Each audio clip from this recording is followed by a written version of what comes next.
Tentunya kalau tidak ditangani, dia akan naik kelas ke 3, 4, 5, dan yang paling parah adalah 6, di mana mulai timbul borok atau luka pada kaki. Apalagi kalau misalnya kita tahu bapak atau ibunya ada varises, nah anaknya berarti ada kemungkinan kena varises juga kan? Ini yang perlu diketahui semua ya. Jadi varises itu bukan masalah estetik. Jadi ini varises adalah penyakit.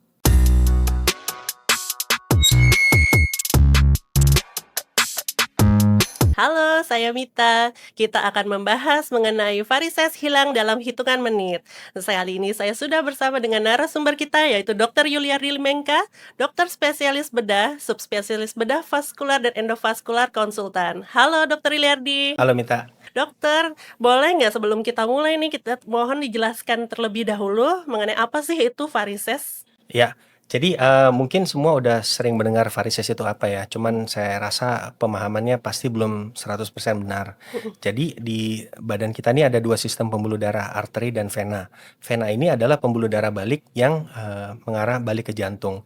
Tugasnya ya adalah membawa darah dari kaki ke jantung. Jadi varises ini bisa terjadi di mana aja, tapi paling sering terjadi di kaki. Nah, yang dibilang varises itu adalah pembuluh darah yang tadinya normal tapi jadi tidak normal, artinya dia melebar, katupnya rusak, mulai berkelok-kelok dan menimbulkan kerusakan lokal di kulit ya. Jadi varises ini adalah pembuluh darah yang melebar, berkelok-kelok, membesar dan sudah tidak mampu menjalankan fungsinya lagi. Oh, baik dokter. Kalau begitu bagaimana sih gejala awal yang mungkin dirasakan sama penderitanya? Ya, oke. Jadi varises ini adalah penyakit yang dia perjalanan penyakitnya ini, perkembangannya ini sangat lama gitu. Jadi dari stadium yang awal sampai stadium akhir itu atau kelas 0 sampai kelas 6 itu dia sangat lambat. Jadi kadang-kadang orang tidak notice atau tidak mengetahui bahwa ini adalah gejala gitu. Jadi awal-awal yang bisa dirasakan tuh adalah sebenarnya hanya pegel ya, Hmm, pegel, tidak nyeri, pegel ya. betul. Kemudian ini berlanjut menjadi kaki berasa berat. Jadi kalau misalnya kayak kita makan, perut kan suka terasa begah. Nah, Hmm, anggap ada perasaan yang sama tapi di kaki, terutama di daerah betis. Nah, bila sudah berlanjut, ini bisa terjadi pembengkakan, kulit di sekitar ankle bagian dalam berwarna gelap, ada gatal, dan kram pada malam hari. hmm. Ya, gitu. Oke. Nah, Dok, kalau dilihat dari tadi udah disebutkan ya apa itu varises. Nah, varises ini tuh apakah juga merupakan masalah estetik atau juga hanya masalah medis sih, Dok? Ya, ini yang perlu diketahui semua ya. Jadi varises itu bukan masalah estetik. Jadi ini varises adalah penyakit ya. Jadi karena ada fungsi yang tadinya normal kemudian jadi tidak normal dan menimbulkan kerusakan jangka panjang, bahkan pada beberapa kasus bisa menjadi komplikasi yang sangat memberatkan pasien dan dokter juga ya. Jadi sekali lagi ya, varises ini adalah penyakit, bukan masalah estetik aja. Kalau gitu terus siapa aja nih, Dok, yang paling sering beresiko terkena varises? Ya, varises ini mempunyai faktor risiko. Salah satu faktor risiko yang tidak bisa dihindari itu adalah jenis kelamin. Jadi jenis kelamin wanita ini pasti jumlahnya itu adalah 3 kali lipat lebih banyak dari pria. Satu itu ya. Kemudian yang kedua, biasanya ini terkait genetik atau keturunan. Jadi kalau misalnya contohnya bapak sama ibunya punya varises, anaknya biasa kemungkinan punya varisesnya itu bisa setinggi 90%. Ya. Oh, lumayan tinggi juga ya, Dok, Lumayan ya? tinggi. Kemudian ya faktor risiko lain yang bisa mencetus ya tentunya kehamilan misalnya di atas 3 kali, hormonal, kemudian kebiasaan tidak olahraga, pakai sepatu hak tinggi, pekerjaan yang sering berdiri lama dan juga duduk lama. Dokter barusan mention ya, terlalu lama duduk dan juga terlalu lama berdiri. Nah, ini benar nggak sih, Dok, ya, banyak berdiri atau duduk terlalu lama itu bisa memicu timbulnya varises Oh itu? ya, tentu saja. Jadi kayak saya bilang tadi, pembuluh darah vena ini dia tugasnya adalah membawa darah dari bawah ke atas ya, melawan gravitasi. Nah, satu-satunya yang bisa memompa darah ke atas itu adalah otot, terutama otot-otot betis. Hmm. Jadi otot betis ini sering dibilang adalah jantung kedua dari badan kita. Kalau misalnya kita duduk diam gitu atau berdiri lama seperti misalnya teller, satpam gitu ya, penjaga kasir gitu ya. Nah, ini ototnya tidak bergerak. Jadi tidak ada yang memompa darah ke atas. Akibatnya apa? Darahnya tergenang atau tinggal di bawah, kemudian makin lama pembuluh darahnya ini makin lebar sehingga mulai menimbulkan kerusakan yang lebih banyak lagi. Ya ampun. Nah, berarti nih, Dok, ya, berarti varises ini bisa makin berbahaya nih, Dok, ya, kalau misalnya tidak ditangani? Oh iya, Varises ini merupakan bagian dari penyakit vena kronis ya. Jadi kalau misalnya sudah stadiumnya di atas 3 gitu, dia mulai menimbulkan insufisiensi, artinya kakinya biasa mulai bengkak dan mulai menimbulkan, kerusakan pada kulit. Varises ini sebenarnya adalah stadium 2 atau kelas 2 dari, seluruh penyakit, vena kronis ini. Jadi tentunya kalau tidak ditangani, dia akan naik kelas ke 3, 4, 5, dan yang paling parah adalah 6, di mana mulai timbul borok atau luka pada kaki. Oh, lumayan serem ya, Mhm. teman-teman. Kalau begitu terus, untuk pengobatan varises ini, apakah operasi itu harus selalu diperlukan, Dok? Nah, jadi, ini kan sudah kita pahami bersama bahwa ada pembuluh darah yang sehat dan ada yang sakit ya. Nah, vena di kaki ini ada banyak sekali. Jadi dipikirkan biar alirannya efektif dari bawah ke atas, itu artinya pembuluh darah yang rusak, yang udah jadi varises ini harus dimatikan atau tidak boleh dipakai lagi oleh darah untuk dialiri. Jadi zaman dulu orang operasi di mana ada pembuluh darah yang rusak berkelok-kelok itu dibuang keluar gitu ya. Jadi kita, bisa dengan operasi namanya stripping. Ini masih kita kerjakan pada beberapa kasus ya, contohnya varises yang sangat besar, kemudian tidak ada resource, tidak ada alat-alat, kemudian, pada, pasien dengan misalnya BPJS yang rumah sakitnya tidak, meng-cover, laser. Nah, kemudian dipikirkan, metode yang lebih baru nih, yang lebih modern adalah bagaimana kalau kita matikan aja pembuluh darahnya, tapi tetap di situ tanpa sayatan. Jadi dipikirkan, metode, thermal. Jadi kita bakar, kita ablasi pembuluh darahnya. Bisa menggunakan laser, menggunakan, radiofrekuensi, microwave ya. Jadi ini masuk ke dalam kategori non operatif ya. Oke.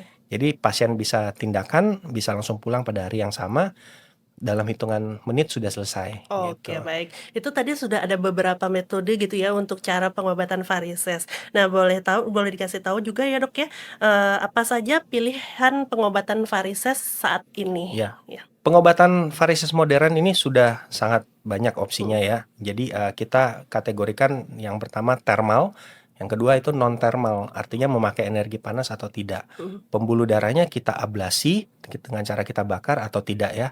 Jadi kalau, pada kategori thermal kita mempunyai laser, itu yang paling sering saya pakai, kemudian, radiofrekuensi, kemudian yang ketiga adalah microwave. Tujuannya sama, pembuluh darah yang jelek kita bakar sampai tidak bisa dialiri darah. Oh, Yang non thermal yang paling, sering saya lakukan di sini itu adalah dengan cara lem atau CAC, cyanoacrylate closure gitu ya.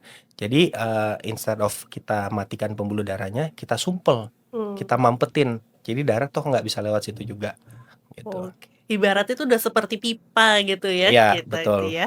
Baik, dokter. Nah, benar nggak, Dok, dengan metode tersebut gitu ya, itu varises itu bisa hilang dalam hitungan menit?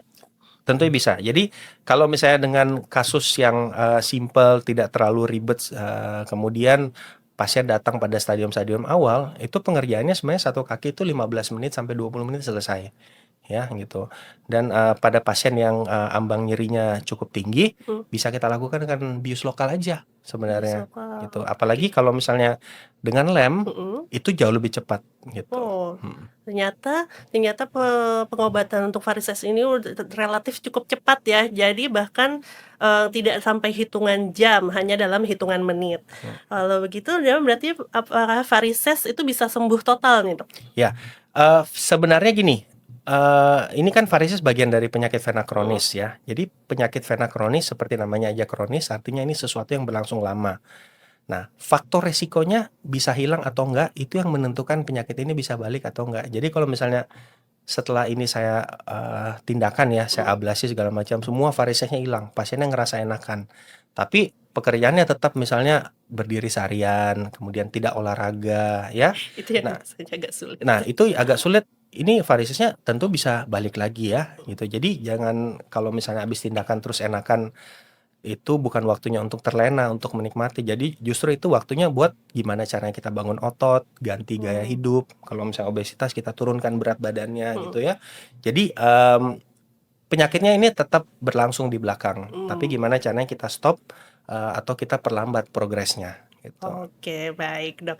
Kalau begitu boleh dikasih, mungkin apa langkah gitu yang paling sederhana ya untuk mencegah varises sejak dini? Sejak dini ya. Mhm. Jadi varises ini sebenarnya prosesnya ini mulai dari umur belasan ya, gitu. Jadi kadang-kadang, belum tentu menimbulkan gejala. Jadi kalau misalnya kita anak masih belasan, masih dalam masa pertumbuhan ya, sebenarnya mau tindakan maksud saya mau aktivitas apapun juga ya pasti yang namanya anak-anak suka main basket, main tenis segala macam kasih aja gitu.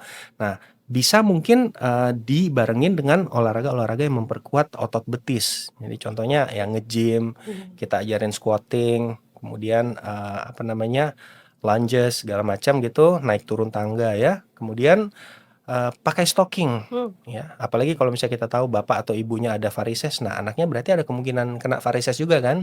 iya Nah, bener. jadi mulai pakai stocking sejak dini, gitu. Oh. Kemudian, jangan terlalu, lama, berbaring, duduk, atau berdiri dalam posisi statis gitu. Oke, siap. Nah, itu tadi sudah dijelaskan, gaya hidup, kemudian kalau gitu pola makan seperti apa yang disarankan untuk penderita varises? Ya, sebenarnya, varises ini kan terkenanya di vena, jadi dia tidak ada faktor resiko seperti arteri yang langsung misalnya dari makanan, bisa menyebabkan tensi naik atau, Oh, nggak harus. bengkak gimana gitu, sebenarnya enggak. Tapi ada beberapa yang penelitiannya bisa berkontribusi terhadap, memberatnya varises ini. Contohnya satu, makanan yang terlalu banyak garam, karena garam ini sifatnya dia akan menarik cairan masuk ke dalam pembuluh darah, Mmm. sehingga berarti isi pembuluh darahnya ini akan lebih penuh, pasien lebih gampang bengkak ya. Kemudian yang kedua, kalau bisa kita banyakin antioksidan ya, terutama, golongan flavonoid. Ini bisa ditemukan di jeruk, di anggur gitu. Bahkan sekarang udah ada obat yang khusus, ekstrak dari biji jeruk ini. Jadi Oh. bisa membantu untuk, kesehatan pembuluh darah. Tapi ingat sekali lagi obat ini juga sebenarnya tidak menyembuhkan varises, gitu. Oke, baik, Dokter. Kalau begitu nih ya, Dek, ya, kita udah semuanya udah dijelasin ya mengenai varises ini.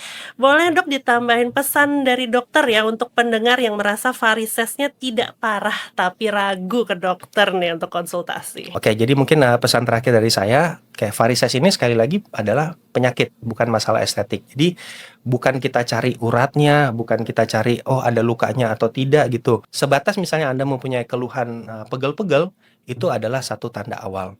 Segera ke dokter, biar diperiksa, kemudian dilakukan USG Doppler untuk melihat arah alirannya apakah masih benar atau sudah tidak benar.